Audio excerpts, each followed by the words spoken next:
Buenas tardes. Hoy vamos a tratar el tema de lesión de columna, determinantes, causas y tratamientos. Entonces, la columna muchas veces en los trabajadores se presenta un síntoma que es el dolor lumbar. Hace parte de los desórdenes musculoesqueléticos relacionados con el trabajo e incluye alteraciones del músculo, de los tendones, de las vainas tendinosas, síndrome de atrapamiento nervioso, alteraciones articulares y neurovasculares. Algunas de las causas son el crecimiento óseo degenerativo, cambio de un disco y su herniación, compresión radicular o medular, procesos infecciosos o inflamatorios, tumorales, también puede ser traumáticos como fracturas, condiciones reumatológicas variadas, enfermedades colágenas o vasculares, deformidades posturales, defectos congénitos o genéticos. Aunque la etiología exacta se desconoce, casi en el 50% de los casos nunca se sabe cuál fue la causa real. Es un proceso multicausal. La lumbalgia inespecífica o dolor lumbar inespecífico, que es a lo que vamos a dar énfasis, que ese es el 50% que no sabemos, que es en lo que va a encajar mucho de los clientes o de los trabajadores. Entonces se define como la sensación de dolor o molestia localizada entre el límite inferior de las costillas y el límite inferior de los glúteos. La intensidad va a variar en función de las posturas y la actividad física. Suele acompañarse de limitación dolorosa del movimiento y puede asociarse o no a dolor referido o irradiado. El dolor irradiado es ese dolor que empieza en una zona y se va moviendo hasta diferentes extremidades. Normalmente es parte posterior de la espalda, espalda baja, y va llegando hasta la parte posterior del muslo. El diagnóstico de lumbalgia inespecífica implica que el dolor no se debe a fracturas, no se debe a traumatismos ni enfermedades sistémicas como por ejemplo alguna espondilitis o afecciones infecciosas. Y no existe compromiso radicular demostrado, ni tampoco eso puede ser un resultado de un tratamiento quirúrgico. La duración promedio de los episodios sintomáticos es de 4 semanas con o sin tratamiento médico. El dolor lumbar puede definirse dependiendo también de dónde esté su lesión. Puede ser una protusión discal cuando el anillo está intacto, pero se encuentra engrosado o abultado. También se puede decir que está la extrusión discal, que es cuando el núcleo pulposo ha penetrado el anillo fibroso y puede alojarse debajo del ligamento longitudinal posterior y aún sin romperse. El otro es el disco secuestrado, que es cuando el material nuclear se ha roto y su contenido del anillo ha salido del anillo y el ligamento y los otros fragmentos libres entran en contacto con la raíz nerviosa. Esa sería la más dolorosa y difícil de manejo. Ahora bien, hay algunos empleos o ocupaciones que están en un alto riesgo de padecer desórdenes en la espalda baja.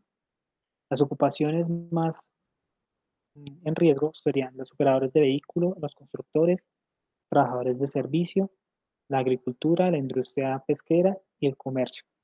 Algunos de esos tipos pueden ser conductores de buses, pueden ser trabajadores manipuladores de material, los trabajadores de servicios de limpieza y construcción, recolectores de basura, trabajadores de mantenimiento, trabajadores de finca o de campo, mecánicos y reparadores de máquina pesada. Los factores ligados a las condiciones de trabajo se conocen como carga física, los factores organizacionales y psicosociales o psicolaborales, los factores relacionados con las condiciones ambientales de los puestos y sistemas de trabajo, como la temperatura, vibración, entre otros. Los factores individuales, como por ejemplo la capacidad funcional del trabajador, los hábitos, los antecedentes y los aspectos psicológicos. La carga física en el trabajo se define como el conjunto de requerimientos físicos a los que está sometido el trabajador durante una jornada laboral. Se basa en el trabajo muscular estático y dinámico. Las cargas estáticas vienen determinadas por la postura. Las cargas dinámicas vienen determinadas por el esfuerzo muscular, los desplazamientos y el manejo de cargas. Vamos a ver los factores de riesgos asociados a la aparición de desorden de dolor lumbar inespecífico, entonces encontramos que son trabajo físico pesado, levantamiento de cargas y posturas forzadas a nivel de la columna, movimientos de flexión y rotación de tronco, exposición a vibración de cuerpo entero, posturas estáticas, factores psicosociales y organización del trabajo. La NIOSH concluye que el dolor lumbar es multifactorial en su origen y puede estar asociado con factores y características tanto ocupacionales como no relacionadas con el trabajo. Ahora bien, los factores de riesgo se asocian a la manipulación de la carga. Vamos a andar un poco más en la manipulación de la carga. Entonces, las características de la carga son demasiado pesadas o grandes, es voluminoso o difícil de sujetar, está en equilibrio inestable o su contenido corre riesgo de desplazarse, está colocada de tal modo que debe sostenerse o manipularse a distancia del tronco con torsión o inclinación del mismo. La carga, debido a su aspecto exterior o a su consistencia, puede ocasionar lesiones del trabajador, en particular en el caso de golpes. También hay características que van a predisponer para el dolor lumbar inespecífico, como las características inherentes a la tarea, donde encontramos que los esfuerzos físicos demasiado frecuentes o prolongados en los que intervengan en particular la columna vertebral, también periodos insuficientes de reposo fisiológico o de recuperación, también distancia demasiado grande de elevación en el descenso o en el transporte, los ritmos impuestos por un proceso que el trabajador no puede modular. También hay características individuales. Dentro de esas características encontramos la falta de aptitud física para realizar la tarea, la inadecuada, se puede decir, uso de ropas, de calzado u otros efectos personales, la insuficiencia o inadaptación de los conocimientos o de la formación dada al trabajador, la existencia previa de patologías dorsolumbares. El entorno también nos da un cierto grupo de características, entre los que encontramos que el espacio libre, específicamente vertical, resulta insuficiente para el ejercicio de las actividades. El sujeto es, el suelo es irregular y puede dar lugar a tropiezos o es resbaladizo para el calzado que lleva el trabajador. La situación o el medio de trabajo no permite al trabajador la manipulación manual de la carga a alturas seguras y en posturas correctas. El suelo o el plano de trabajo presenta desniveles que implican la manipulación de cargas a niveles diferentes. El suelo o el punto de apoyo es inestable. La temperatura, humedad, circulación del aire son inadecuadas, la iluminación es inadecuada. Esto va a llevar a que el sujeto o el trabajador adopte posturas que no le van a facilitar y que le van a facilitar más bien es el desarrollo de este dolor. También la, la exposición continua a vibraciones. Ahora bien, vamos a enfocarnos un poco en las intervenciones para el control de los factores de riesgo. Dentro de esos encontramos los programas de promoción de la salud y de prevención. Esos programas de prevención se deben fundamentar en el control de riesgos específicos y deben incluir los siguientes aspectos. El primero es la identificación, evaluación y control de los riesgos que estén presentes en el trabajo, incluyendo el entorno. El segundo es la promoción de estilos de vida y de trabajo saludable. Y el tercero es una correcta vigilancia médica y continua. Los programas de prevención deben contemplar varias fases. La primera es identificación de los posibles riesgos que están causando la lesión, identificación de las áreas de mayor riesgo. Cuando se definen las áreas de estudio, es imprescindible adquirir los conocimientos necesarios sobre el sistema de trabajo a estudiar. Con los riesgos ya identificados, se debe escoger los métodos a utilizar para medición y cuantificación del riesgo. Se debe proceder o llevar o procesar esa información obtenida y los mecanismos de acción para prevenir y controlar ese riesgo. Los resultados obtenidos se presentan a los actores del sistema de todo el trabajo que está en estudio. Se plantea la estrategia de intervención a nivel organizacional o de ingeniería que permita el control efectivo de esos factores de riesgos identificados. La implementación del programa de intervención controlará con una participación o contará con una participación de todos los actores del sistema. El control del programa de intervención se realizará a través de indicadores de gestión que midan la efectividad y la calidad del programa diseñado. Finalmente, se realiza el seguimiento y se establecen los controles periódicos midiendo los resultados del programa. Otra estrategia es la mejora del sistema de trabajo.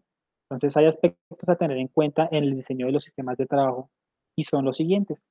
El primero, organización del trabajo. Eso se refiere a sistemas de producción, métodos operativos, tiempos establecidos, entre otros. El segundo son los requerimientos del puesto de trabajo. Aquí se debe mirar la postura, los movimientos, la manipulación de carga, la repetitividad, tipo de trabajo, ya sea estático o dinámico. El tercero es la interacción del sistema de trabajo entre el operario, la máquina, las herramientas y el entorno. ¿A qué se refiere esto? A ayudas mecánicas, superficies de trabajo, espacios de trabajo, sistemas de agarre para las cargas. Y el último son los factores ambientales y de seguridad, como por ejemplo, los he dicho, la vibración es uno de los principales en este caso. Ahora bien, para el diseño adecuado del puesto de trabajo, los espacios deben ser suficientes para la accesibilidad y y la ejecución adecuada de esfuerzos según el trabajo. La altura de planos de trabajo según el tipo de esfuerzos. Las zonas de alcance se debe considerar también el mobiliario, se debe considerar el diseño de herramientas, el equipo de máquinas y también se debe incluir algunos mecanismos o ayudas mecánicas para el sistema, para controlar el sistema, sobre todo de la vibración. Entonces, ¿qué alternativas de prevención se deben contemplar para controlar los factores de riesgo causantes del dolor lumbar inespecífico? Tenemos que las alteraciones de prevención del dolor lumbar deben ir orientadas a la eliminación del riesgo mediante el reemplazo de la acción, también a la mitigación del riesgo a través de la modificación y la adaptación de los sistemas de trabajo que son indicados como causantes de riesgo del dolor lumbar. También la intervención sobre condiciones individuales que van a predisponer al desarrollo de este tipo de dolor. El uso de cinturón ergonómico o lumbar es un mecanismo de prevención para el dolor lumbar. Eso me lo preguntaba en una de las clases, ya habíamos hablado sobre esto, pero aquí está la evidencia. Entonces, el soporte lumbar o cinturón ergonómico no debe ser utilizado en el trabajo como intervención preventiva para el dolor lumbar. Los soportes lumbares no son efectivos para la prevención del dolor lumbar ocupacional inespecífico. Se ha planteado adicionalmente que la posibilidad de que los cinturones ergonómicos puedan ser lesivos por, porque dan como una falsa sensación de seguridad y percepción equivocada de que el trabajador puede aumentar la capacidad de manipular. Entonces, porque tiene el cinturón, empieza a cargar más peso de lo que normalmente hace y esto pues va a llevar a una lesión. También, pues al no hacer una activación, se puede decir, consciente de los músculos estabilizadores de la columna para levantar una carga, se va a ir pendiendo esa costumbre y el momento en que no utilice el cinturón, pues va a sufrir una lesión. Otra pregunta, ¿el uso de órtesis y plantillas y tapetes antifatiga son mecanismos para la prevención del dolor lumbar? Entonces no es necesario suministrar órtesis, plantillas o tapetes de este tipo para la prevención del dolor lumbar en el trabajo. No tiene ningún efecto de prevención en el dolor lumbar. No hay evidencia científica en el uso de esas ayudas externas para el uso preventivo del dolor. Ahora bien, vamos hacia la vigilancia de la salud de los trabajadores. Entonces, ¿qué trabajadores deben ingresar en la vigilancia médica? Entonces, los que se encuentran expuestos a una actividad laboral o manipulación manual de cargas, también a los que están expuestos a movimientos repetitivos en flexión de tronco y vibración de cuerpo entero, pues estos factores son los más frecuentes relacionados desde el punto de vista ocupacional. También los aspectos psicosociales y organizacionales, tales como trabajo monótono, falta de apoyo social en el trabajo, en su hogar, inconformidad con el trabajo, bajo nivel de la escala laboral. ¿Cuáles son los factores de riesgo individuales relacionados con con la presentación del dolor lumbar inespecífico? Tenemos que hay factores de riesgo individuales no modificables, como la edad, la talla, el somatotipo, la genética y los antecedentes laborales. Hay otro grupo que son los modificables, en los cuales encontramos los factores psicológicos, la obesidad, la actividad física extralaboral, que pueden ser coayudantes a la aparición de o posible cronificación de dichas patologías. ¿Qué pruebas de tamizaje se pueden aplicar para la detección de esos síntomas? Entonces, aplicar una encuesta de morbilidad sentida para la columna vertebral a trabajadores que estén expuestos a los factores de riesgo ya mencionados. Entonces, estas preguntas sobre características físicas, psicosociales en el trabajo y condiciones individuales de riesgo para detectar tempranamente personas susceptibles o trabajadores ya sintomáticos. Los trabajadores que sean definidos como susceptibles por presentar una condición individual de riesgo requieren valoración individual por profesionales de la salud. Los trabajadores definidos como sintomáticos serán considerados casos probables y requieren valoración médica específica. Ahora bien, vamos a ver un poco sobre tratamiento. Entonces, ¿qué debería incluir la educación del paciente? Que es uno de los, se puede decir, pilares fundamentales en la salud ocupacional, la educación del paciente. Entonces, como parte del tratamiento integral del dolor lumbar, los profesionales de salud o cualquier profesional debe informar al paciente que esta es una actividad autolimitante y que no implica enfermedad o lesión orgánica graves subyacentes. Entonces, que tampoco hay que pintar el peor panorama, sino orientar a la persona y siempre con evidencia. Además, es necesario la educación específica en cuanto a las características clínicas y el control de riesgos relacionados. Ahora bien, ¿es el reposo en cama una medida de tratamiento efectiva para estos casos de dolor lumbar? Entonces, no es recomendable el reposo en cama. eh,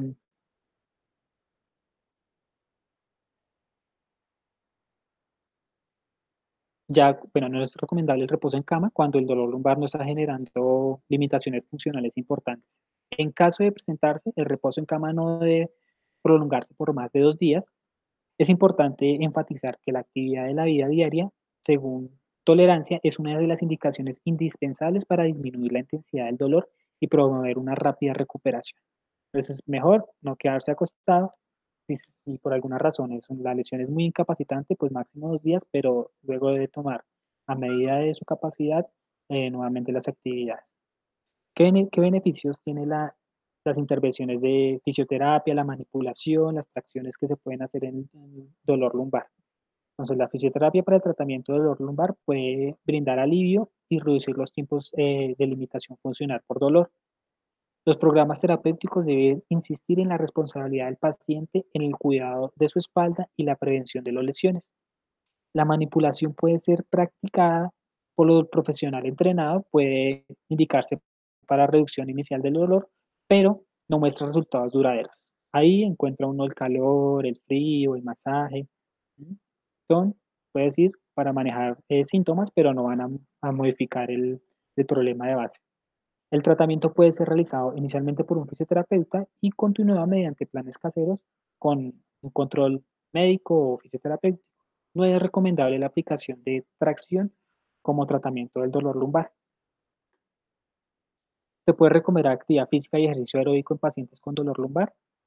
Entonces vemos que como parte del tratamiento debe recomendarse el mantenimiento de la máxima actividad física diaria posible, incluyendo el trabajo, acorde a las capacidades funcionales, puesto que se reduce la intensidad del dolor y se disminuye los tiempos de limitación. Una vez controlados los síntomas agudos, esta indicación se, se llevará o aumentará la realización frecuente de ejercicio aeróbico de bajo impacto con el nivel de mantener una buena condición física y prevenir posibles recidivas. Recidivas son recaídas o volver a tener el dolor o la situación. Es necesario la intervención sobre las demandas físicas en el trabajo. Entonces, se recomienda realizar la evaluación integral del puesto de trabajo de pacientes con dolor lumbar orientada a la descripción y valoración de las demandas físicas con el fin de detectar y corregir los aspectos que generan los riesgos. Esto para, pues lo que les digo, evitar que vuelvan a ocurrir esos episodios de dolor lumbar. Ahora bien, la ergonomía es una herramienta para la intervención integral y la prevención de nuevos casos de dolor lumbar. Para reducir la prevalencia y severidad de los cuadros de dolor lumbar y de hernias discales en el trabajo, se requiere la implementación de programas ergonómicos que incluyan la intervención sistémica e integren los trabajos, con la participación siempre de los trabajadores y de la empresa. Es necesario intervenir los factores psicosociales relacionados con el dolor lumbar. Entonces, Se debe realizar una vigilancia y control activo de factores psicológicos, sociales, colaborales, los cuales pueden relacionarse con peor pronóstico clínico y la ausencia laboral en los casos de dolor lumbar. ¿La cirugía está indicada para, para el tratamiento del dolor lumbar en específico? Pues no está indicada como tratamiento. El tratamiento de los pacientes con hernia discal, aun si presentan dolor radicular, es siempre conservador en la primera instancia. Puede considerarse la aproximación quirúrgica en las siguientes circunstancias. La primera es el dolor y limitación funcional. Persiste a pesar del tratamiento no quirúrgico o activo. Predominio del dolor radicular sobre la región lumbar también va a ir acompañada con un déficit neurológico objetivo y va a ir progresando. Aquí también sería recomendada la cirugía. En los estudios de resonancia magnética y Mielotac se encuentran objetivamente una condición, se puede decir, remediable quirúrgicamente y se va a correlacionar con el cuadro clínico. No existe comorbilidades físicas o psicológicas que puedan contribuir a un pobre resultado en un posoperatorio. La cirugía es urgente cuando se relaciona un síndrome como es el síndrome de cola de caballo. Vamos a ver un poco de los programas de rehabilitación que recomiendan.